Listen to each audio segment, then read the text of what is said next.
नमस्ते। Public India के सारे दर्शकों का अभिवादन। आपसे एक आग्रह है और इसीलिए मैं व्यक्तिगत रूप से आपसे आग्रह कर रहा हूं। 16-17 नवंबर 2024 को लखनऊ के मोती महल लॉन में अवध कॉन्क्लेव का आयोजन किया जा रहा है। आग्रह यह है कि अवध कॉन्क्लेव को सफलतापूर्वक आयोजन के लिए धन की आवश्यकता है। हम लोग पहले इसको करते रहे हैं, दूसरे नाम से करते रहे हैं, अवध कॉन्क्लेव, लोकमत सम्मान इत्यादि इत्यादि नाम से। लेकिन इस बार अलग अलग विषयों पर डिस्कशन होगा। देश के अपने अपने स्पेशलिस्ट आएंगे और इन सबके लिए मैं एक QR कोड आपको दे रहा हूं। इससे आप ब्रोशर डाउनलोड कर सकते हैं, देख सकते हैं क्या रूपरेखा है। लेकिन आपसे फिर से एक बार अपील है कि इस आयोजन को सफल बनाने के लिए थोड़ी आर्थिक मदद करें। बहुत बहुत धन्यवाद। तब तक अरुण शर्मा साहब, आपसे एक चीज पूछ लूं। इन्होंने ये भी कहा, कोट अनकोट मैं बोल रहा हूं, इनका कहना है कि interest groups, pressure groups, groups which are trying to use electronic media to sort out put pressure on the court to arrive at certain outcomes। इनका कहना है सोशल मीडिया में जो इंटरेस्टेड ग्रुप्स हैं वो एक तरह का निर्णय लाने के लिए इस तरह के काम करते हैं। फिर उनका आगे उन्होंने ये कहा कि विपक्षी ये चाहते हैं कि हम हरदम सरकार के विरोध में निर्णय दें और तब वो कहते हैं कि हम इंडिपेंडेंट हैं। और उन्होंने एक एग्जाम्पल भी दिया। उन्होंने कहा जब इलेक्टोरल बॉन्ड के अगेंस्ट हमने निर्णय दिया तब हम बड़े अच्छे थे। नहीं चंद्रचूड़ साहब, आप अच्छे नहीं थे। आपने जो सबसे बड़ा इस देश का सबसे ज्यादा, जिसको आपने खुद कहा था इलीगल इलेक्टोरल बॉन्ड का जो सबसे बड़ा चोर था, उस चोर को आपने ले जाने दिया वो पूरा चोरी का सामान। काम आपका ये था कि अगर किसी आपने चोरी पकड़ी है जो आप कह रहे हैं कि इलीगल है, अनकॉन्स्टिट्यूशनल है, तो उस चोरी के सामान को वापस करवाइए जिनका है। आपने वो नहीं करवाया, आपने तो चोर को मजे करने दिए। तो आप कहां से, आपको ये गलतफहमी है कि आपके उस निर्णय से बड़े लोग खुश थे। आपने उस चोर के सामान को चोर क्या रहने दिया। अरुण शर्मा साहब, ये चंद्रचूड़ साहब का मतलब मुझे ऐसा लगता है कि उन्होंने ये कह के, जब वो कहते हैं कि लोगों को जुडिशरी पे विश्वास होना चाहिए, आपको नहीं लगता है कि चंद्रचूड़ साहब के इस कृत्य से लोगों का विश्वास उठ गया है? मैं इसको उल्टा कह रहा हूं। अगर वो कृत्य नहीं किए रहते तब भी लोगों को ये भ्रम बना रहता। अरुण भाई जी सर, ये न्यायपालिका और कार्यपालिका के बीच इस तरह की जो बैठकें होती रहती हैं सामाजिक स्तर पर, ये उनका कहना। कौन सी मीटिंग हुई पहले, इससे पहले कौन सी मीटिंग हुई सार्वजनिक या सामाजिक स्तर पर, कौन सी मीटिंग हुई, उसका ब्यौरा तो दो। और फिर वो कहते हैं कि कार्यपालिका न्यायपालिका के बीच संवाद अदालत की एक नियमित अनिवार्यता है। तो साहब, मोदी जी कितनी बार उनसे मिलने के लिए गए किसी मसले पर कि उनकी राय ले ली जाए? या चंद्रचूड़ साहब ने कितनी बार कॉल किया प्रधानमंत्री को?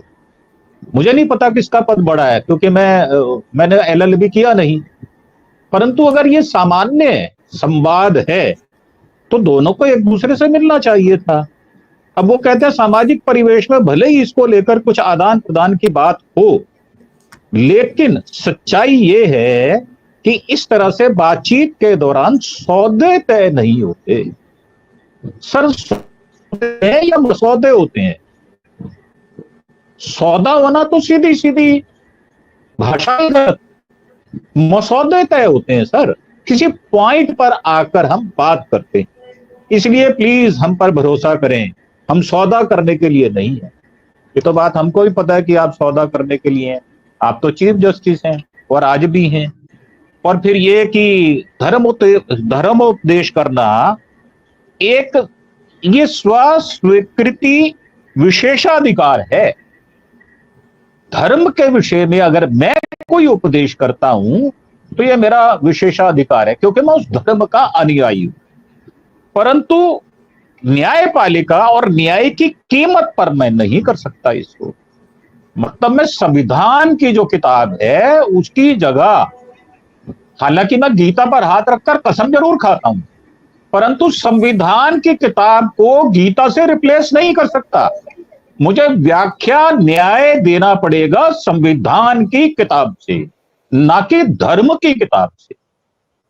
ये पहला भेद है। चाहे वह कितना ही बड़ा हो, अहंकार कितना ही बड़ा हो उससे कोई फर्क नहीं पड़ता। अब मैं आपकी दो तीन चीजों, पहले मैं आपका जवाब के विरोधियों के जो विपक्ष है उसके पक्ष में हमने अगर फैसला नहीं दिया तो ये तो बात ठीक है कि आपने विपक्ष के पक्ष में फैसला नहीं दिया। कैसे, मैं बताता हूं। सर एक बात बताएं कि भ्रांतियों का होना क्या अच्छा होता है? मुझे नहीं समझ में आई। सामाजिक स्तर पर ही सही, न्यायिक स्तर पर ही सही, कॉन्ट्राडिक्शंस होना ये क्या अच्छी बात है क्या? और सबसे बड़ी बात यह है कि आप पहले परोक्ष रूप से, अप्रत्यक्ष रूप से मोदी जी को ढकने का प्रयास कर रहे हैं, क्योंकि मोदी जी पूरी तौर से एक्सपोज हो चुके हुए हैं। कैसे, वो भी मैं बता देता हूं।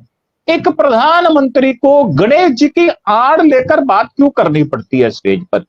भाई आप तो संवैधानिक पद पर हैं, आप गणेश पूजा करते हैं हमारे सिर माथे पे, और उससे हमें फर्क क्या पड़ता है? आप करते हैं नहीं करते, उससे हमारा लेना देना क्या है? हमने ठेका ले रखा है क्या आपकी पूजा का? और ये जो बीमारी है ना हमारे यहां एक अमरता की, कि सामने अमर हो जाऊं, यही इंद्र को भी कि मैं अमर हो जाऊं, मेरी सत्ता पे कोई बैठ ना जाए, ये अमरता की ये बहुत बुरी है। और सबसे बड़ी बात क्या है, हम अगर इतिहास पढ़ते हैं तो हमें एक कहानी मिलती है, पंच परमेश्वर। तो हमने पंचों को परमेश्वर की संज्ञा दी है, परमेश्वर माना नहीं है उनको, मतलब परमेश्वर न्याय करते हैं, ये बात है। और हमने उनकी तुलना की है, सिर्फ उनके समकक्ष रखने की कोशिश की है। अब आप पंच तो हैं पर परमेश्वर नहीं है, क्योंकि आप जितने भी फैसले देते हैं उनमें कॉन्ट्राडिक्शंस बहुत ज्यादा है। जैसे कि एक 82 वर्ष का आदमी जेल में इसलिए मर जाता है कि उसका इलाज नहीं हो पाता। वो तो आरटीआई एक्टिविस्ट था ना सर। अब ये बैठे हैं पाटिल साहब हमारे सामने, हमारे सीनियर भी हैं, हमारे पूजनीय भी हैं, और हमें सुनना भी चाहते हैं कि हम क्या विचार रखते हैं। उसके बाद जो उन्होंने सारी जिंदगी किया, जो लोगों को न्याय बांटा, तो हमें न्यायोचित बात वो समझाएंगे कि आप ये वाली बात जो है वो न्यायोचित कह रहे हैं और ये वाली बात अनुचित कह रहे हैं। अब आपने खुद ही कहा कि साहब जो फंड था उसको आपने वापस नहीं दिया। मैंने मान लीजिए पुलिस की नौकरी की, तो जो बरामदगी मैं कर लिया करता था, तो मैं थाने में, मालखाने में कायदा उसको सील बंद किया जाता था, मालखाना मुहर्रर उसकी मुझे रसीद दिया करता था, और वो केस प्रॉपर्टी होती थी। तो साहब ये जो पकड़ा गया है 6,900 करोड़ का, ये तो केस प्रॉपर्टी है ना, अपने चोर को दे दी इसकी। और सही बात यह है कि मैं आपको एक बड़ी सच्ची बात बताता हूं, मेरी बेटी का एक बार उसका कॉलेज का बैग सेकेंड ईयर में चोरी हो गया, उसकी कक्षा के बाहर से। तो मुझे जज साहब ने कहा कि आपको ना वो 1,000 रुपए का वो देना पड़ेगा, श्योरिटी बॉन्ड बढ़ के देना पड़ेगा। मुझे गुस्सा आ गया। मैंने कहा सर इसके अंदर तो मेरी बेटी के नोट्स तैयार किए हुए, इसमें किताब है और उसके नोट्स तैयार किए हुए और अगले दिन पेपर है, तो मैं 1,000 रुपए का श्योरिटी बॉन्ड क्यों दूं? इसके अंदर कोई ऐसा कुछ है ही नहीं, इसके अंदर जो नोट है वो आप रख लें, जो बच्चे के नोट्स तैयार किए हैं वो दे दें। तो मेरी बहस हो गई, बोले कि आपको भर के देना पड़ेगा। मैं भर के नहीं दूंगा, जो उखाड़ना, मैं ऐसे ही बोला, मैंने कहा जो उखाड़ना उखाड़ लो, ये मेरी बच्ची का मसला है। मेरी बच्ची 18 साल की है, वो इस समय कोर्ट में खड़ी है, कल पेपर है उसका। आपकी बेटी का अगर होता तो आप क्या करते? ये सच्ची घटना, मेरे पास सारे प्रूफ पड़े हुए, आप क्या करते? थोड़ा न्यायाधीश साहब उखड़ गए थोड़ा सा। तो मैंने कहा जो हेड कांस्टेबल है, धर्मेंद्र उसका नाम था, उसको तो आप कह नहीं रहे, क्योंकि उसने मुझे 7,000 रुपए मांगे थे पर मैंने उसको 700 रुपए नहीं दिए, तो उसने उसको अटैच कर दिया केस प्रॉपर्टी में। तो जब बच्चे के नोट्स जमा हो जाते हैं तो फिर जो पकड़ा गया पैसा है वो क्यों नहीं जमा होगा? उसके अकाउंट को फ्रीज कर देते, जैसे आपने कांग्रेस के अकाउंट के फ्रीज कर दिए, तो आपने वो भी नहीं किया। तो आपका जस्टिस जो है, आपने उस न्याय की देवी की आंखें खोली क्या सोचकर? मतलब ये गंधारी है क्या? ये दुर्योधन के शरीर को वज्र का कर देगी क्या? क्या सोच के खोली आपने आंखों पर पट्टी? क्या न्याय की देवी का नाम गंधारी है क्या? मैं तो सीधा सीधा नाम ले रहा हूं और डरने वाली कोई बात नहीं है इसके। और आपने नाम लिया उमर खालिद का, शर्जिल का। सर, इस देश के अंदर कम से कम एक जेल आदमी रहना चाहिए, वहां 27-28 हजार। कितने ही लोग जिनकी सजाएं पूरी हो चुकी हैं 14 वर्ष की, 18 से 20 साल 22 साल रह चुके हैं, जिनके पास पैसा नहीं है, वो बेचारे अपनी बेल नहीं करा पाते, श्योरिटी नहीं दे पाते और अपने अच्छे होने का सबूत नहीं दे पाते। तो अब बात आती है कि ये जो न्याय की बात आ रही है, आप पर शक किया जा रहा है, आप सफाइयां देते फिर रहे हैं। सर, मुझे एक साधारण तौर पर बता दें, पाटिल साहब भी बैठे हैं, मैं उनको हाथ जोड़ के ये प्रार्थना करता हूं,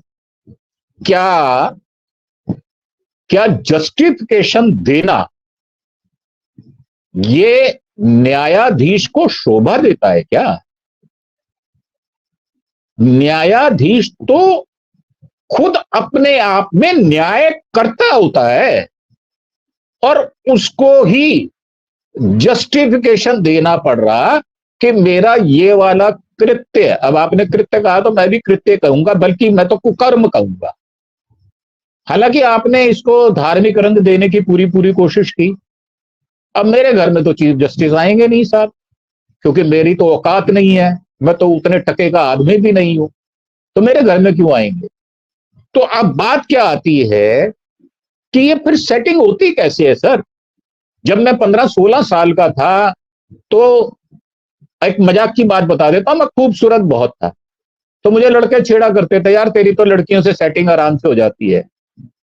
तो ये कैसी सेटिंग की है उन्होंने मोदी साहब के साथ? ये सेटिंग नाम का शब्द जो है, ये न्यायकर्ता ने और एक राजनीतिज्ञ के अंदर ये आया कहां से है? ये शब्द की उत्पत्ति हुई कहां से? पहले तो ये पता करना चाहिए।